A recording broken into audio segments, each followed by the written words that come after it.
Salutations, and welcome to the show that no one saw. I'm Elias, and I'll be your host this evening. Today, I'm going to be discussing my experience participating in Pirate Software's 2025 Game Jam. The theme of the jam was, "You are the weapon." Now, when Autumn, friend of the show, asked if I'd be interested in joining the jam, I told him I'd only do so if there were clowns. I don't think he realized at the time that I was not joking. When the theme was announced, we bounced around ideas before finally settling on a Metroidvania-style game. My team tried their best to explain this term to me, and I still do not fully understand it. But with that in mind, I started ideating game concepts. We came up with something rather large that we had to scale back, almost like we were just making a chapter of the original idea. The full concept was, you play as the Bindle, a magical knapsack which possesses any person who touches it with the spirit of the Fool and compels them to collect tarot cards. Such cards are collected by climbing the tower, defeating a major arcana at the top, and then retreating while the tower falls down around you. Due to time constraints, more on that later, we decided to limit the Game Jam submission to just the first boss fight, the Magician. Here you're seeing my ideation process surrounding the Fool and the Bindle. Thinking that the jam lasted 4 weeks, I intended to go for a more clean-lined style. The colors, like most creative choices I made, were based on the Rider-Waite tarot deck.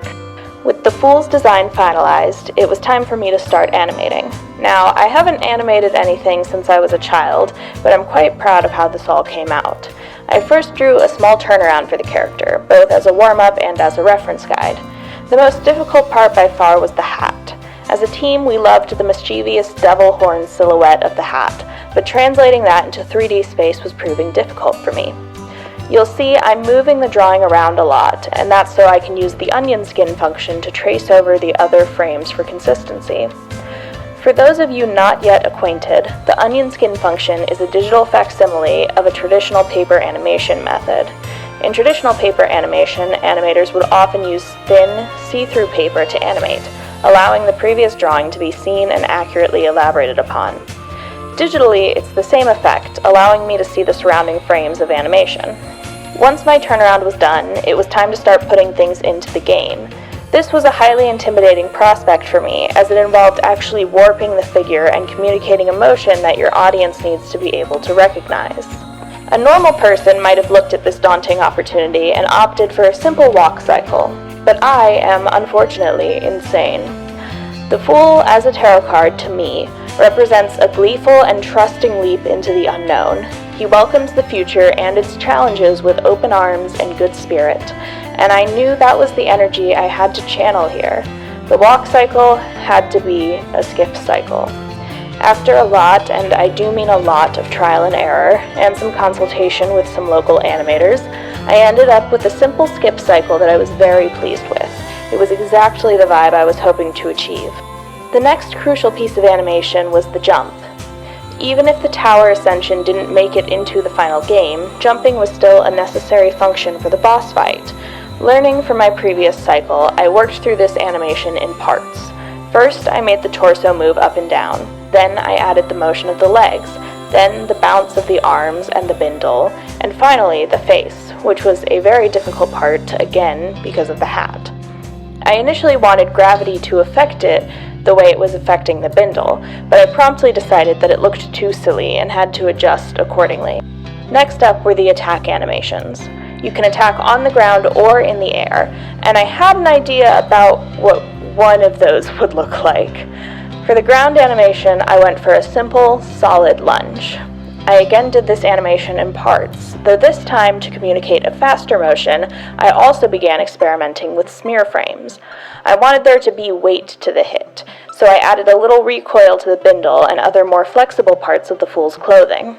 For the air attack, after much agonizing, I decided to simply copy-paste the upper half of the ground attack, and then move the legs as if the Fool was in mid-jump. As we like to say here on the show, work smarter, not harder. This left us with two more unfortunate animations to complete, injury and death. Both were definitely fun to accomplish, but hopefully you won't be seeing those when you play through. Injury was very fun and also very easy. Since it doesn't have to be a big smooth animation, it can just be 2 flashing frames. I added punctuation where the eyes go because I thought it was funny. For the death, I wanted a way to visually communicate the concept of the Bindle being the actual player character, and the Fool simply being some poor host. I decided that the Fool would kind of evaporate, with the Bindle only falling after everything else had. It was a little Looney Tunesy, but that was sort of the visual idea I was going for. After that, we just start coloring. It was at around this point in my journey that I discovered that the due date for the game was in fact 2 weeks earlier than I thought it was. I suddenly felt a lot of pressure, and that actually made me less motivated to work. It was also around this time that my darling cat Sterling pushed my laptop off of my lap and broke my drawing tablet.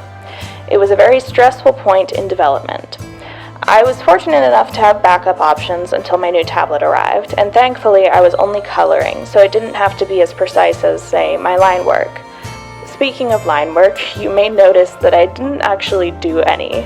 Upon realizing our newfound deadline, I had decided that line art would be a great big time waster in this case.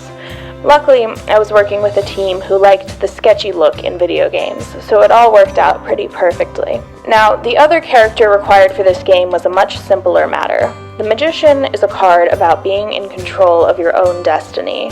He is the master of the elements and presides over heaven and earth.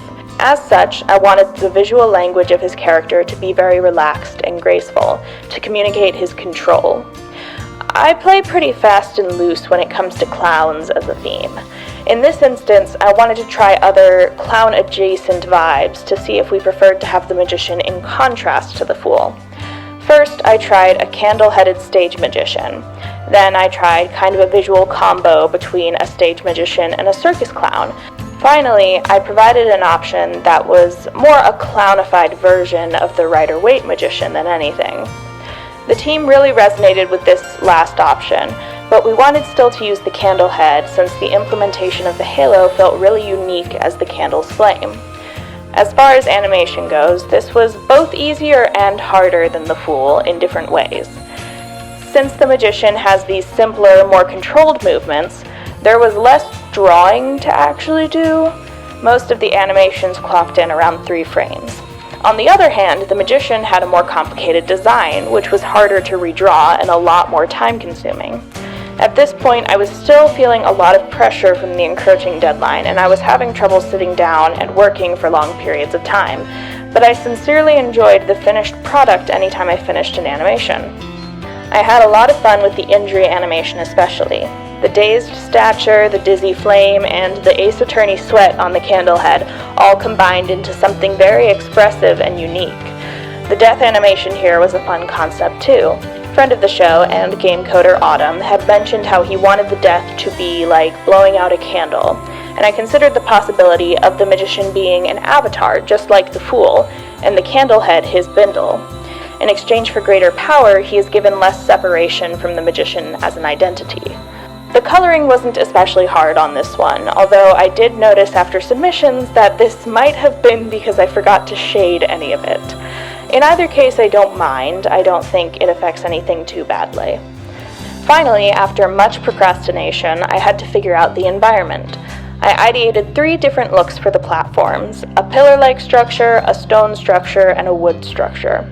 In the end, we liked the stone best, since this is supposed to take place on top of the tower. I also had to create hearts for the UI. I had this neat idea to make the health bar a teeny reference to the 3 of Swords card, though obviously with 1 sword instead of 3. Initially, I had intended for the yellow hearts to be health you have, and the purple hearts to be health you've lost, but the team liked the look of the purple hearts so much that they just became the default health bar.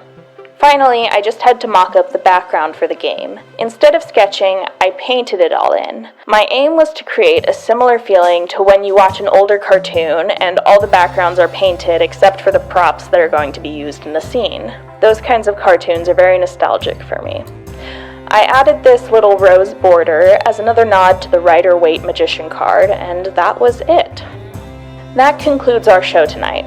thank you for tuning in. What you're seeing on screen right now is a recording of me playing the game, which you can play in your web browser at the link in the description. I am terrible at games and thus have been incapable of beating the game that I worked on, so if you do check it out, I'd appreciate any tips on playing it better. I hope you all enjoyed this longer video. If you did, be sure to head over to my Ko-Fi so you can see your name up in lights just like this.